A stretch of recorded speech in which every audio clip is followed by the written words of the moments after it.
Boa noite, amantes do escuro. O relato que vou contar hoje se passa em Santa Catarina, 1846, por volta do tempo da colonização e da escravidão. Existia uma família de escravos, onde a esposa tinha perdido seu marido há pouco tempo no trabalho. Conheceu outro homem e casou com ele. Mas a criança, filha do primeiro marido, era vítima de maus tratos do padrasto. E sempre que a mãe chegava à tarde, ele tentava falar, mas por medo, aguentava calado e fingia que estava tudo bem. O padrasto era viciado em álcool e vivia brigando e batendo no menino sem qualquer motivo, sem nenhuma razão. Um dia, sua mãe levantou mais cedo, deu de café ao menino e disse que tinha que ir para casa da sinha moça, pois já estava atrasada. O padrasto, como sempre, tinha ido buscar ferramentas e, é claro, uma garrafa de pinga para ir trabalhar. A criança tentou argumentar com a mãe. Me deixa aí com a senhora, mãe. Eu juro ficar quieto. Juro que vou me comportar. Mas a mãe, como sempre, retrucou dizendo: você sabe que assim a moça não gosta de criança fazendo barulho pela casa, nem fazendo zoada nos corredores. Palavras que eram típicas daquela época por alguns escravos. O padrasto chegou, o menino tremeu ao ver o machado segurado na mão de seu padrasto, que já o encarava com uma cara de poucos amigos e, que é claro, influenciado já pela meia garrafa de aguardente que ele já havia consumido. A mãe percebeu o medo da criança, mas sem saber de nada, é claro, disse: menino, para de bobagem e deixa de tremer. Hoje tu vai acompanhar teu padrasto no palmital e ele não vai relar a mão em você. Isso eu tenho certeza. E outra, fica calmo, porque teu padrasto só é assim nervoso por causa das grosserias do capataz, que não respeita ninguém. O menino chorou. Tentou inutilmente retrucar, mas a sua mãe, como sempre, já tinha dado a ordem. O padrasto pegou na mão do afilhado, claro, com nervosismo, e puxou a criança, sem deixar ela se despedir direito da mãe. A mãe simplesmente disse: vejo vocês à tarde. E o padrasto puxou a pobre criança, com ignorância, é claro, até o palmital. Escolheu a maior que tinha, jogou o machado no chão e disse: vai, começa pelaquela maior ali e anda rápido. Eu não quero capataz fungando no meu cangote. A pobre criança, aparentando ter apenas 8 ou 9 anos, tentou segurar o machado pesado, mas sem sucesso. Mal conseguia segurar o peso do machado, quanto mais cortar um palmital. Enquanto o padrasto, em quase 2 ou 3 goles de uma vez, acabava com o resto da aguardente que estava com ele. Enfurecido e tomado pelo álcool, e também por nervosismo, por achar que a criança só atrapalhava a sua vida, em vez de ajudá-lo a crescer. Pegou a criança pelo braço, tomou o machado de sua mão com ignorância e, olhando com ele com olhos de fúria e raiva, gritou: afeminado, idiota, vou te mostrar como é que se usa o machado. O pobre do menino, tremendo de medo e com os olhos em lágrimas, olhando para o padrasto, tentou implorar: calma, pai tio, calma. Eu juro que vou conseguir dessa vez, o senhor não precisa ficar nervoso comigo. E o padrasto, em um gesto de fúria descontrolada: eu não sou teu pai, desgraça. E eu não sou pai de afeminado que não pode nem segurar o machado. e sem pensar 2 vezes no primeiro golpe, partiu a cabeça do menino com o próprio machado. E depois, com outra machadada, arrancou sua perna fora em um só golpe, decepando o membro do menino.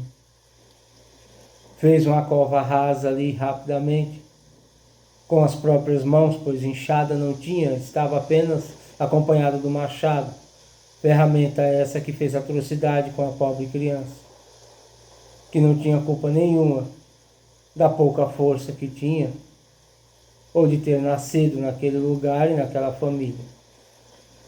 Ele enterrou o corpo do menino naquela cova rasa e correu mata dentro, dizendo: agora é só esperar uns 10 dias e tudo passa, e eu volto para casa tranquilo. Pensava aí. Mal sabia que quando a noite começava a ficar cada vez mais densa e o ar começava a soprar cada vez mais gélido, ele, ciente e acreditando que o lugar que estava ninguém o encontraria, começou a ouvir certos passos ao redor dele. Mas esses passos eram diferentes, não eram como se fosse um atrás do outro, mas passos de salto, como se alguém andasse saltando, como se tivesse dificuldade para andar. Ele estranhou, mas permaneceu quieto. Só que o frio em sua espinha o alertou de que não era algo normal.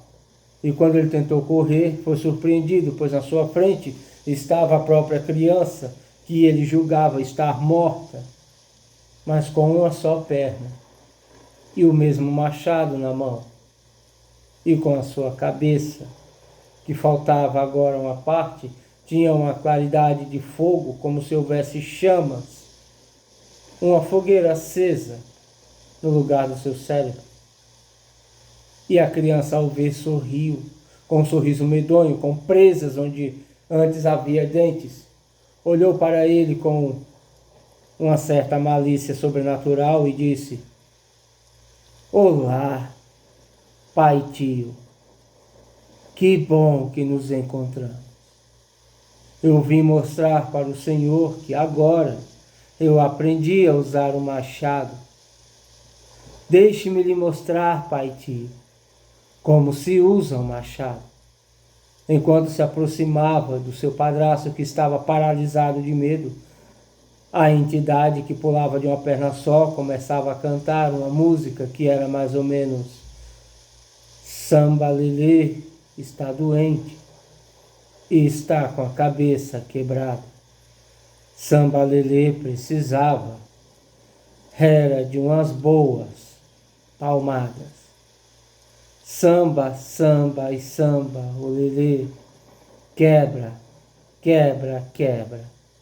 Olá lá, desce, desce e desce, o lelê, e sobe, sobe, que sobe.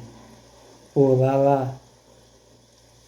Como se fosse numa velocidade quase imperceptível para os olhos humanos, um brilhar cortou o ar, fazendo assim o caminho de uma linha tão afiada que parecia uma navalha.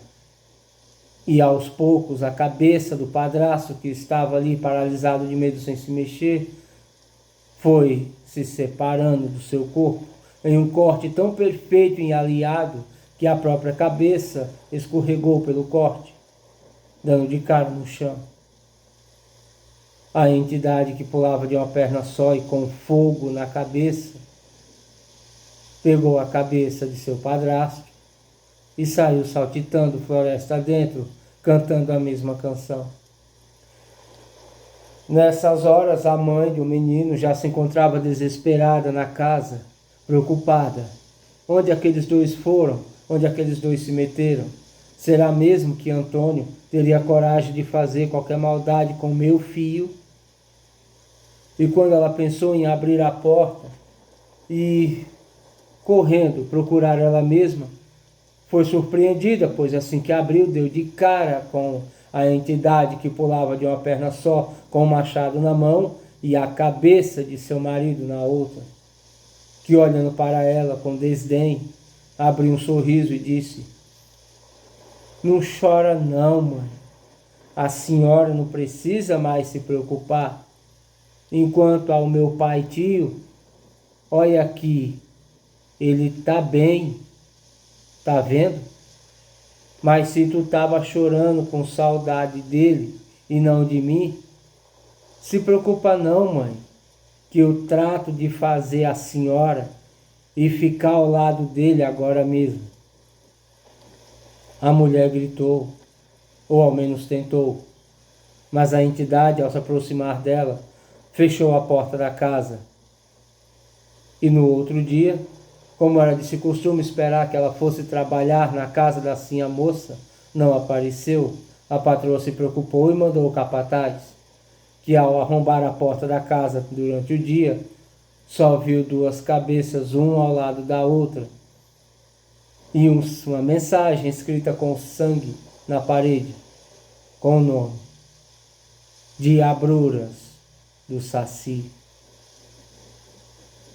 Se é verdade ou não, eu deixo para que vocês pensem e repensem bem no que fazem ou deixam de fazer, porque às vezes há coisas que fazemos que não tem perdão, e o Saci é o encarregado de cuidar de tais atos que não tem volta. E você que me assiste agora, já ouviu falar do Saci? Contaram para você que ele por acaso nasce em uma roça de bambu, num bambuzal, ou em algum lugar chamado ou batizado de sacinzeiro, como eu ouvi falar quando era criança? Sinceramente, eu duvido muito, pois a verdade é que Saci pode ser qualquer criança, velho ou adulto, que partiu desse mundo de uma maneira trágica e injusta, e que ele voltou na forma do Saci para cobrar tal preço. É bom ter cuidado com os seus atos, ou o Saci pode lhe fazer uma visita. Boa noite, amantes do escuro.